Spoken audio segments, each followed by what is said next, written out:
Hello everyone, I am Dr. Jay Daftari from Department of Physiology, MP Shah Government Medical College, Jamnagar. Today we are going to discuss about examination of reflexes. We will start with the definition of reflex. Reflex is defined as motor response to a sensory stimulus with or without involvement of higher centers.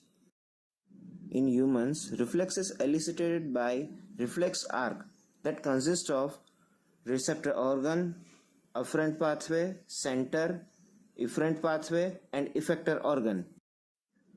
This is the image of reflex arc that shows when our body gets the stimulus from the heat. In response, it withdraws the hand or the affected organ immediately.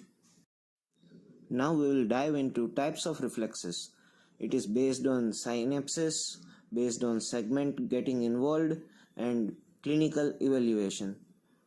Based on synapses, there are two types. Majorly, it is monosynaptic reflex and multisynaptic reflex. Multisynaptic reflex covers disynaptic and two or more synapses present in that reflex. Monosynaptic reflex contains only one synapse. Monosynaptic reflexes are fast in nature than multisynaptic reflex.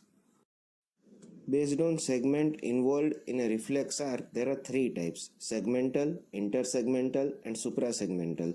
Segmental reflex involves single segment of spinal cord. Tendon reflexes are example of segmental reflex. Intersegmental reflex involves ascending and descending paths of spinal cord. Usually superficial reflexes are intersegmental kind of reflex. Suprasegmental reflex involves long pathways and higher centers. Clinically, there are three types of reflexes: superficial, deep, and visceral. Superficial reflex involves skin and mucous membrane. Deep reflex involves tendons, and visceral reflex involves visceral organs of the body.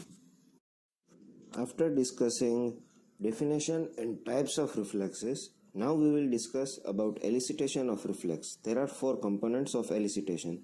First is method of eliciting reflex. Second, expected and obtained result.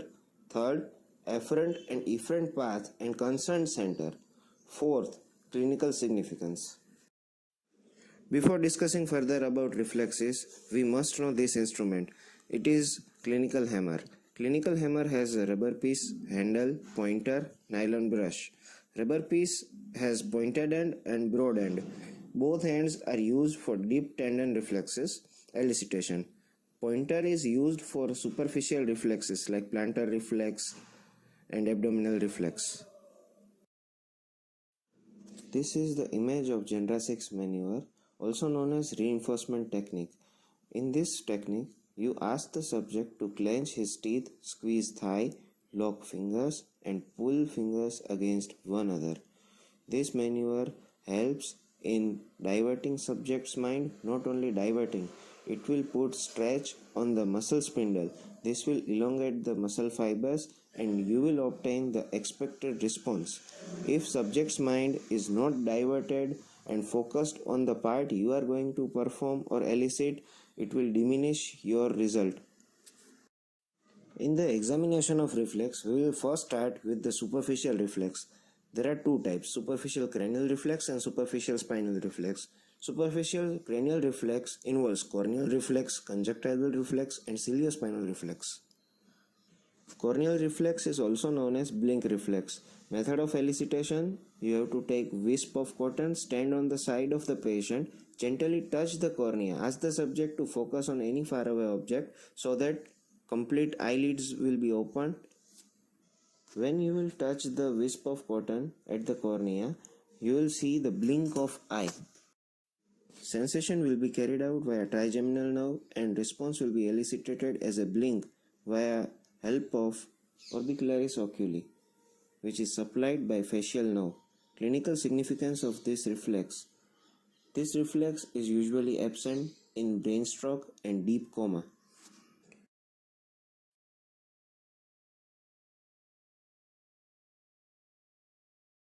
Now we will discuss about conjunctival reflex. Method of elicitation is same as the corneal reflex.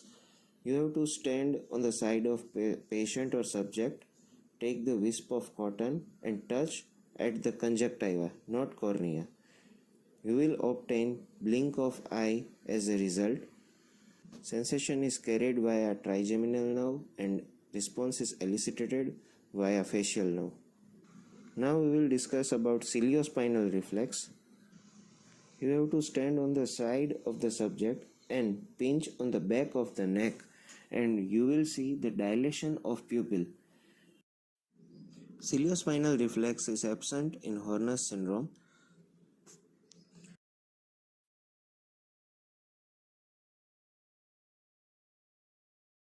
Now we will discuss about superficial spinal reflexes. Abdominal reflex, plantar reflex, cremasteric reflex. These are the few examples of superficial spinal reflex.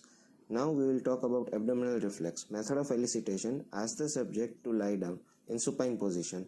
Flex the subject's knee and hip joint. Relax the abdomen and ask the subject to breathe deeply. And never forget Gender 6 maneuver.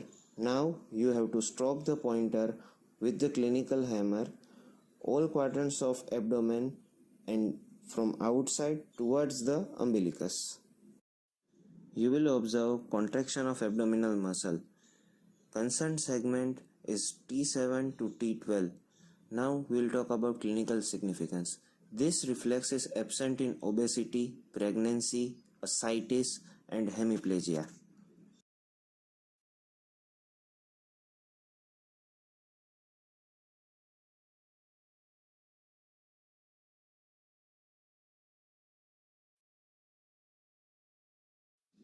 After discussing abdominal reflex, we will talk about another superficial spinal reflex, that is plantar reflex. You have to ask the subject to lie down in supine position. You have to take clinical hammer and with the help of pointer, you have to stroke on the heel of foot to great toe on the lateral side of the foot.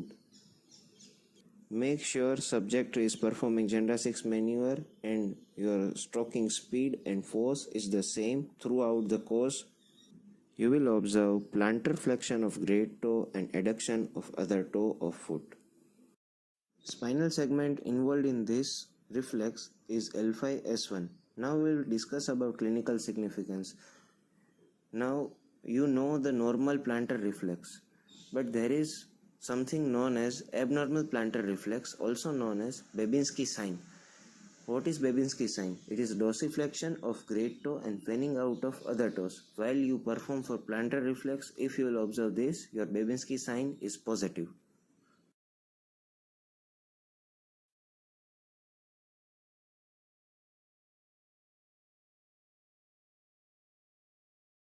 Other superficial spinal reflexes are cremasteric reflex, scapular reflex, anal reflex, bulbocavernous reflex. After completing superficial reflex, now we will discuss on deep reflexes. These are mostly tendon reflexes. There are two types: deep cranial reflex and deep spinal reflex. Among cranial reflex, jaw jerk is one of the example. Method of elicitation: ask the subject to open mouth slightly, not too widely. Place one finger firmly on the chin. Strike with the pointed end of rubber piece of clinical hammer. You will observe closure of jaw due to contraction of masseter muscle. Spinal segment involved in this reflex is trigeminal nerve nuclei.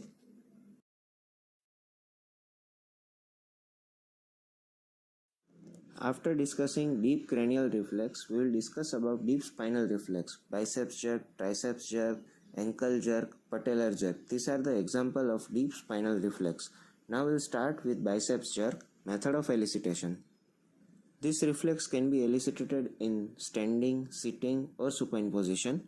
You have to ask the subject to flex the elbow. You have to support subject's forearm with your own forearm. Make subject's forearm semi-prone. Place your thumb or index finger on the bicep tendon of subject. Strike with the pointed end of the clinical hammer on the middle phalanx of your thumb or index finger. You will observe contraction of biceps muscle. Level of spinal cord involved in this reflex are C5, C6.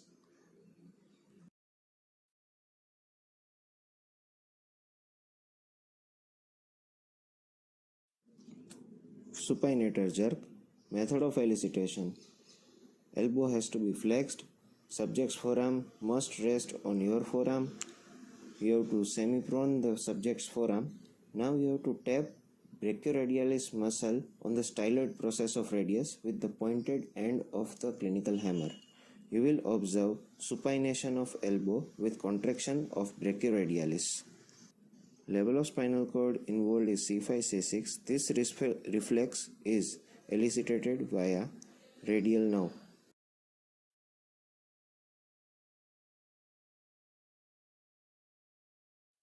Whenever you perform examination of reflex, make sure whatever area you are performing on is bare, means there has to be no clothes, no ornaments or no any objects on that particular portion you are going to elicit and you are going to obtain the result. Now we'll talk about triceps jerk. Method of elicitation. Flex the elbow and rest on the subject's chest. Strike with the broad end of the hammer. Remember, this jerk is elicited via broad end of hammer. Now expected and obtained result is contraction of triceps muscle. Level of spinal cord involved is C6, C7 and it is carried out via radial nerve.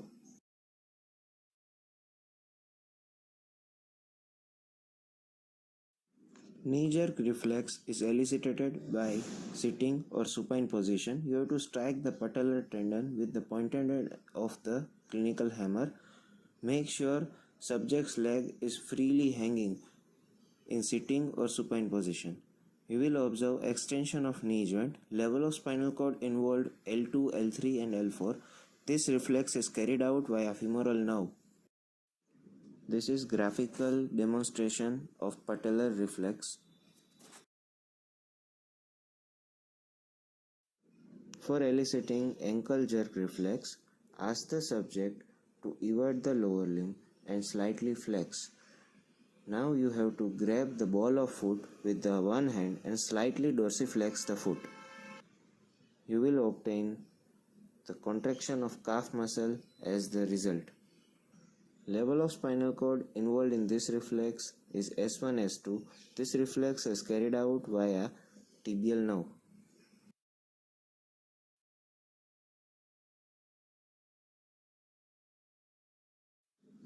Grading of deep tendon reflex. Grade 0 is absent reflex, means there is no response to your stimulus. Grade 1 normal reflex. Grade 2 brisk reflex. Grade 3 very brisk, and grade 4 is clonus. Clonus is the clinical condition. After completing superficial and deep reflex, now we will discuss on visual reflex. Direct light reflex, indirect light reflex and accommodation reflex. These are types of visual reflexes. First we'll start with direct light reflex. Method of elicitation. Stand on the side of the patient, take the torch, ask the subject to focus on any faraway object so that you can have the clear view of eye. Now turn on the torchlight and from side to front move the torchlight and observe the constriction of pupil. Stimulus will be carried out via optic nerve and response will be elicited via oculomotor nerve.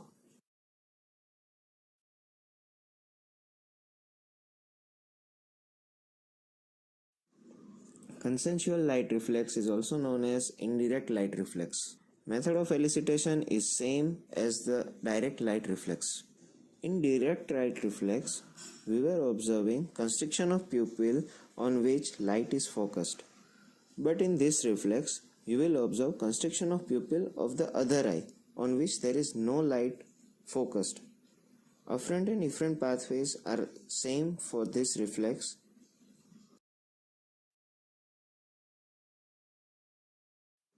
Last but not the least, accommodation reflex. Method of elicitation. Ask the subject to focus on any faraway object. Put the index finger in the front of the subject. Ask the subject to shift focus immediately from faraway object to your tip of the finger. You will observe convergence of eyeball and constriction of pupil.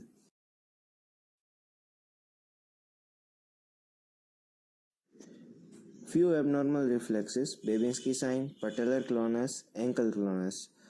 We have discussed Babinski sign in plantar reflex. Now we will discuss on patellar clonus. It is rhythmic quadriceps contraction when examiner pulls patella downwards with thumb and index finger. This happens due to permanent lesion in descending motor neuron. Now we will talk about ankle clonus. When you will dorsiflex the ankle and maintain the pressure for longer duration, you will observe rhythmic contraction of gastrocnemius and soleus muscle. Thank you very much for watching this video.